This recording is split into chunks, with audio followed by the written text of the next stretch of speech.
주변에서 많이 읽으니까 또는 알고 있으니까 읽어야 되겠다는 강박 같은 게 있는 것 같아요. 있죠. 처음에 읽으시는 분들은 전쟁과 전략이 눈에 들어와요. 제가 두 번째 읽을 때는 뭐냐면 인간관계가 들어왔습니다. 삼국지 커뮤니케이션의 핵심은 어떤 식의 명분을 가지고 전쟁을 해요. 그게 없으면 전부 다 룰이 깨져. 그래서 뭐 어떤 명분으로 전쟁을 하냐가 들어와요. 나 두 번째 이상 볼 때는. 세 번째 읽을 때부터는 뭔가 이 시대가 바뀌는 것에서 인물이 달리 보이는 약간 독특한 경험들이 들어왔어요. 그래서 지금 머릿속이 복잡할 때는 이걸 읽으면 되게 복잡한 속에 좀 뚜렷하게 달리 보이는 인물들이 드러나서 작년에 제가 이제 유비 굉장히 바보로 인식했던 유비가 좀 새롭게 들어왔어요. 그 당시 상황이었다면 이거는 그 당시 리더로서 선택하기가 대단히 힘들었을 거다. 근데도 선택했다는 거 자체에 약간 위대함이 있구나 이런 생각을 하게 됐죠. 여기 이문열의 평역 삼국지나 저기 황석영의 삼국지에는 여성의 역할이 뚜렷하게 드러나는 부분이 별로 없어요. 다만 여기 이제 평역 삼국지에 보면은 여기 유비의 첫 번째 부인 간부인이 죽고 손권의 막내 여동생인 그 손부인을 얻는 과정이 좀 나오는데 손부인이 되게 여장부 같은 사람이라서 그 사람이 약간 돋보이게 하는 장면들이 등장하는데 여기 요시카와 에이지 삼국지에는 이 홍부용이라고 하는 첫 번째 사랑에 대한 이야기가 좀 더 자주 나와요. 초선을 약간 뭐랄까 그 상황을 주도하는 인물로 그려놨어요. 그 다음에 그 유비의 첫 번째 부인이 첫 번째 사랑했던 홍부용도 가끔 만났다 헤어졌다 하거든요. 근데 그거 보면은 이 요시카와 에이지는 여성의 약간 주체성에도 좀 관심이 있지 않았을까.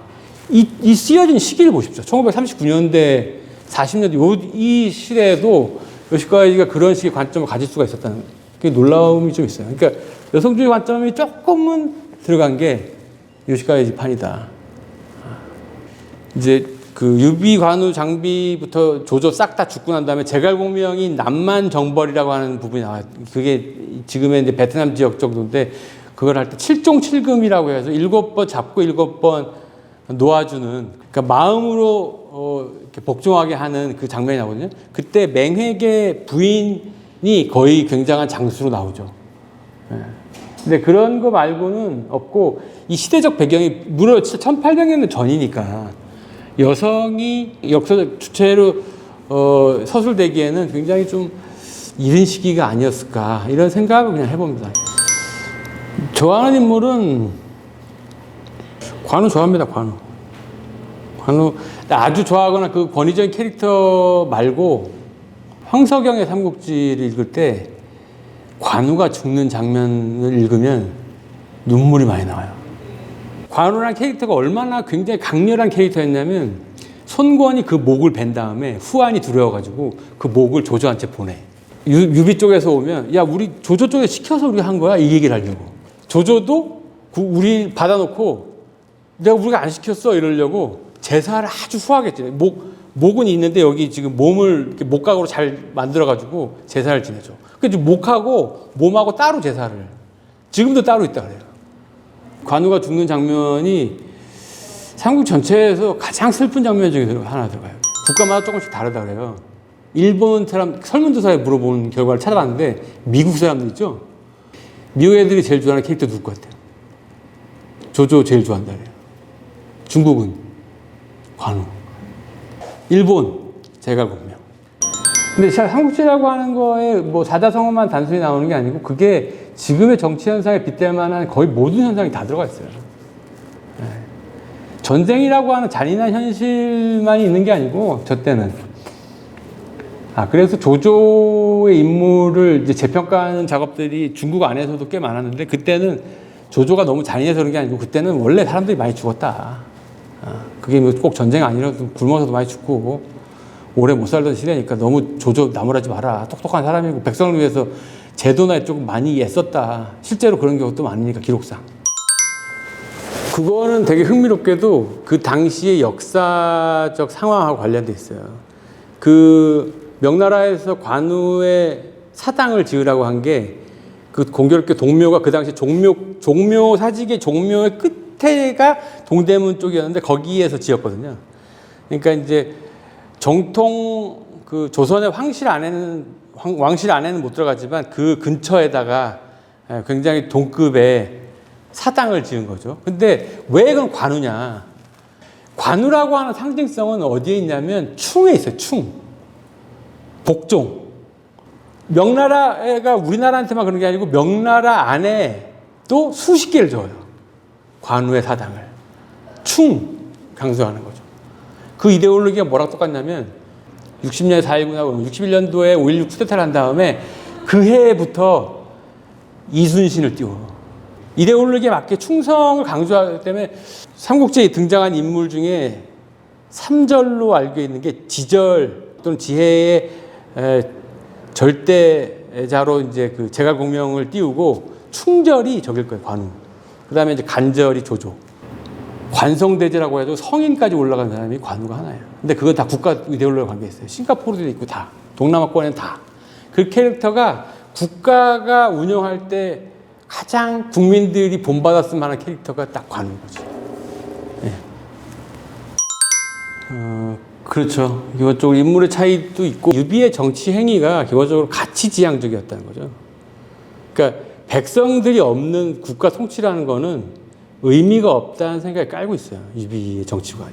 그러니까 효율성이 중시되었던 시대적 70년대, 80년대에는 유비라는 인물이 굉장히 무능하게 비춰졌습니다. 그때 의외로 여포가 인기가 있었어요. 싸움 잘하니까. 인물 좋고.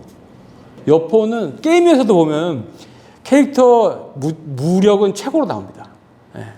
근데 그런 잘난 인물이 사실은 주인도 몇 번 바뀌고 배신과 배반으로 점철되어 있거든요.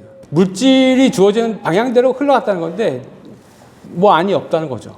그러니까 약간 현대적인 의미에서 시사점도 좀 있는 것 같고 백성을 중심으로 한 정치적 가치, 이데올로기 그 다음에 유비 자체를 포함한 굉장히 중요한 가치를 내가 품고 있다는 걸 가지고 싸웠죠. 전장에서. 조자랑부터 해가지고 다 그 인물들이죠. 그러니까 심지어 유비가 죽고 난 다음에도 제갈공명은 출사표라고 하는 기가 막힌 명문장을 남기면서 국보를 끊임없이 시작하다가 거기서 죽잖아요. 그 관점으로도 읽어보면 유비의 어떤 정치관을 다시 한번 생각해 볼 만한 시점이다. 뭐 저는 이런 생각이 들고 반면에 조조에서 배울 만한 것보다는 자기가 전략적으로 사람을 활용하는 데 있어가지고 협천자 명제후라고 그러잖아요. 명분을 어떻게 활용하는지는 천재적으로 잘 알았어요. 자기가 지시했을 때 이렇게 유능한 인재들이 오지 않을 거라는 걸 알아요. 그래서 천자의 명령을 항상 빌어서 해. 그 나중에 정욱 같은 사람들은 이제 조조가 그러니까 황제는 아닌데 위 왕이 되게끔 막 사람들 올라가셔야 됩니다 하는데 정욱은 안 됩니다 전화하거든요. 나중에 빈 찬압을 보내가지고 너 밥 먹지 말고 죽어라 이런 신호를 보내줘가지고 자살해요. 그러니까 조조는 이 이른바 이제 용인술이라고 하는 사람들을 움직일 때 이 명분이 얼마나 중요한 것들을 잘 알고 있었죠. 손권은 반면에 자기를 위해 따라라는 게 아니고 굉장히 중요하게 생각해줘요. 부하들을. 예를 들어 자기한테 목숨을 걸었던 뭐 주태 이런 장수들이 있는데 상처 하나하나 날 때마다 자기를 위해서 목숨 바쳤던 걸 가지고 기억을 해주고 눈물을 흘려주고 그걸 위해서 한 잔씩 올려줘. 그걸 보고 신하들 다 눈물을 흘려. 그리고 육손이라고 하는 어린 장수를 관우보다 20살이 넘게 어린 장수를 임명을 그냥 과감하게 줘. 사람을 믿고. 근데 육손이 관우를 잡죠. 관우한테 막 아첨 대단하십니다 하니까 관우가 그 권위적인 캐릭터이기 때문에 무시해. 그리고 육손한테 잡히죠. 손권이 18살에 집권했기 때문에 막 사람들한테 배우려고 해. 군주인데. 그리고 인재 등용하고 사람들 말 잘 듣고. 그러니까 인재가 엄청 모여. 근데 그게 명분이 아니라 이제 주도권을 갖고 싶은 명주들이 모이는 거예요. 캐릭터가 좀 달라요. 근데 우리가 공교롭게 그 캐릭터를 정리해가지고 설문지를 조사를 해봤어요. 손권 1등이야, 리더십. 지금은 2030 세대한테는 자기가 주도하려고 하는 세상을 선배에 줄 수 있느냐, 나는 글로 가겠다, 이런 거죠. 이 순수한 가치관이 목적이 되는 집단이 오래 가요. 그러니까 이거 보면 이 텍스트를 잘 읽어보면 중도라는 건 사실 없어. 자기 이익이냐 명분이냐 이 두 가지밖에 없지. 사실은 이 삼국지를 몇 번 읽다 보면 중도라는 정치적 가치관은 존재하지 않아요. 그걸 알 수가 있습니다.